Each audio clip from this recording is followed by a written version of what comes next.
Good day, eh? We're Pamela and Tim, and we're from supergoodcamping.com. We just wanted to educate and inspire other people about camping. So today we thought we'd talk about tents, since that's a basic necessity if you're going to go camping. And I thought I would ask Tim to pick his brain about all of the features that you might be looking for in a tent. So, Tim, when you're looking for a tent, what kind of qualities might somebody be looking for? Well, if you're car camping, you're looking for comfort and protection from the elements. Space for all your gear that isn't going to stay in the car. So, for instance, we just upgraded one of our car camping tents. And I say one of our tents because we have quite a few tents. We have a tent problem. Well, I have a tent problem. We bought a Eureka Kahana, I think it is. It's a 4-person tent. And some of the specific reasons I bought that particular model were it was on sale at Mountain Equipment Co-op. That's I always good. like a sale. Sale is good. It's taller than a lot of the space inside of it is taller than a lot of other 4-people tents, dome style tents. I'm not a spring chicken anymore, and I don't like to try to get dressed while I'm on my knees. So, this one you can't quite stand up in, but it's close enough that it makes life a little bit easier to get around inside of the tent. Durability, do you know anything about the durability? Well, so Eureka, I would say Eureka and Coleman are probably the two most talked about tents, favored tents perhaps. I follow quite a number of Facebook camping groups. We have a camping group problem as well. I have a lot of camping related problems.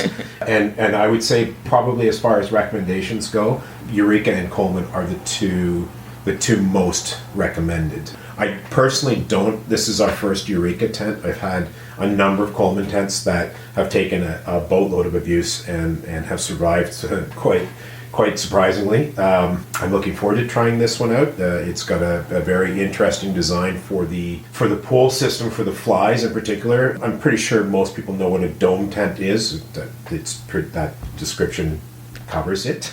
Self-explanatory. But a fly that goes over top of it to keep rain, or if you're winter camping, I suppose, snow off. Often also uses a similar style of poles where they make an X. This one actually does more of not a square, but a ring around the outside of it. So what it in effect, it creates an awning area. So you can stand inside without actually being in the tent, which I thought was quite cool. A lot of times, as soon as you undo the zipper, you're getting soaked by the rain. This you could hide out a little bit, or spend your time getting your boots on, not actually have to take your boots into the tent with you. We actually had the kids set it up in our living room last weekend, and that seemed to go well, so it seems like it will be not too crazy difficult to set it up. And we also just wanted to make sure that we had all of the pieces that were intended to come with the tent when we received it. As opposed to waiting until our first camp in the summer and go, oh, poop. So we do have all the pieces, and it did get set up, and it seems like it's going to be fine. Pretty quick up, pretty quick down, and as a car camping tent, you don't have to sweat size, how small it packs down, or that it weighs a lot. This one actually was decently light. Well, and we do a fair bit of car camping. We've been doing car camping for the last 10 years.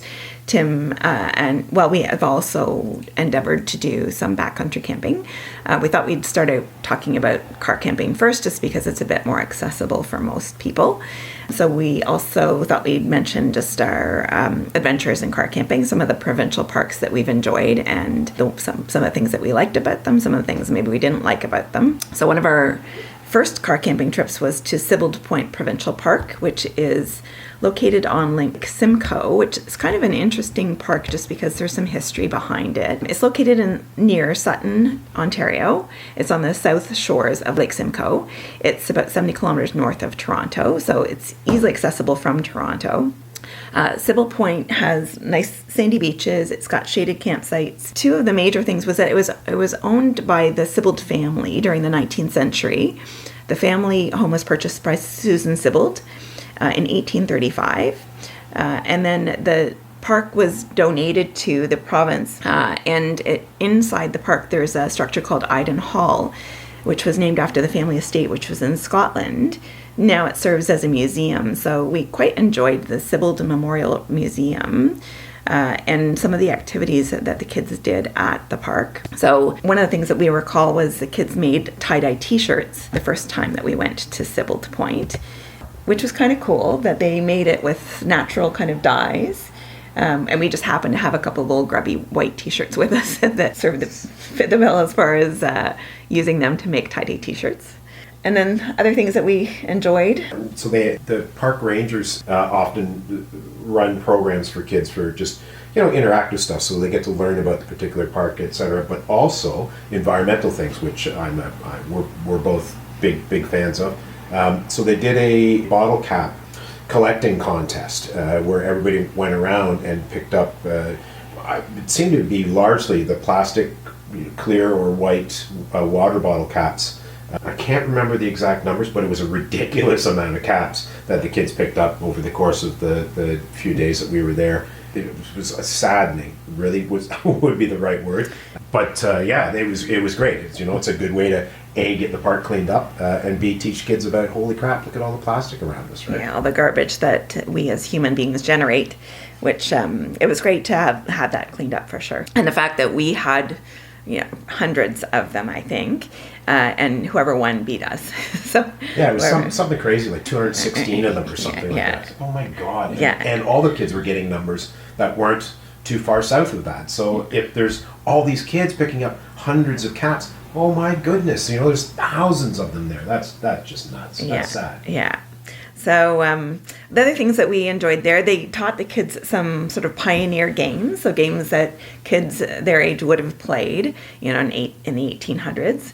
We found ourselves a caterpillar friend that we dubbed Mr. Fuzzy, and we kept him alive and took him home with us, which you're not supposed to remove things from the park. But we found out later he was actually a Mrs. Fuzzy because he went on to have babies. We actually encountered a gentleman who was walking around with a metal detector in one of the fields near the park. And that was really interesting, fascinating for all of us, including the kids. It was cool, yeah. I mean, he was there partly because of the history of the place, that he felt like it might be a good place to find some old coins and old paraphernalia. But anyway, it was quite interesting chatting with him and fun to watch his process. Another time, Brandon and I went there and we camped overnight, and they did a haunted house in the visitor center, which was fun for us. And anyway, the pros of it are that we enjoyed the activity programs for the kids for sure. It was close to home for us. Lake Simcoe is actually quite lovely, but the cons we felt were that it was a bit noisy and it was a bit crowded because of the fact it's close to Toronto, and camping is a bit about like escaping from all that. It's more about being out in nature, more about being away from the hustle and the bustle and the noise. Yeah, very much so. Being an hour and change from Toronto, it makes perfect sense that it would be busy, and through the week it wasn't nearly as bad, but on the weekends, holy mackerel, there were a lot of people there. It was just crazy. So I suppose in hindsight, to have realized that, we probably would have planned things a little bit different. But as far as a park itself goes, and I will give the Rangers 2 thumbs up every time, because they were fantastic, and the program for the kids and stuff, they were just super informative, super nice people, considering the insanity that they must deal with all the time. A little more wear and tear on the sites than a lot of the other parks that we've been to. Again, the popularity of it, the closeness to Toronto, it's not surprising. But again, all things considered, it wasn't that bad. And it's always nice to get away, period. So it's better than being in town. We choose the radio-free sections of the park typically because we feel like that will give us a bit more of the camping experience, where we're not subjected to other people's radios and music. So anyway, that's a little tip if you are looking for a little bit more quiet and seclusion. Sometimes the radio-free sections of the parks are a little bit more quiet. Yeah, a little more subdued, and I don't have to listen to somebody's poor taste in music. Tim's a bit of an audiophile too, so he has particular taste in music and doesn't bear fools lightly. That's exactly. And that's all I have to say. How about you? I think that sums up Sibbald pretty well. Yeah. Any other tips about tents? I suppose if you were inclined, if you're hoping to get it to last longer without issues like leaks and whatnot. I mean, they're made of nylon, right? So they're pretty, in the grand scheme of things, are pretty delicate. Picking up a footprint, which is essentially a heavy duty fly, but it goes underneath the tent. It's slightly smaller than the size of your tent. And because you often camp on places where there are, small stones or a tree root or something poking away, it's way easier to replace your footprint, which goes under your tent and is the first line of defense against those stones and stuff, than it is to wake up in the middle of the night after pouring rain and find that the water's running through a hole in the bottom of your tent into your sleeping bag. Outside of that, no. Read the reviews. Pick a good one. Go to a Canadian Tire and see what ones are the big sellers. Go to a Mountain Equipment Co-op and talk to the sales staff, and places like that, they know their business. Also, as an aside, I'm group commissioner for the 69th Toronto Scout Group here in Toronto, and we had been researching replacing some of our tents, and one of the scouters favored the El Capitan 4 by Eureka as well, and also recommended getting the footprint. So Eureka just generally seems to be a good manufacturer, and seasoned scouters and seasoned campers seem to appreciate the Eureka quality. That's it for us today, and we hope to be with you every Sunday or so. If you have any questions, please feel free to email us. Our email address is hi@supergoodcamping.com, so hi@supergoodcamping.com, or visit our website at supergoodcamping.com and reach out to us, and we'd be happy to answer questions you have. Thanks. Have a great weekend. Bye.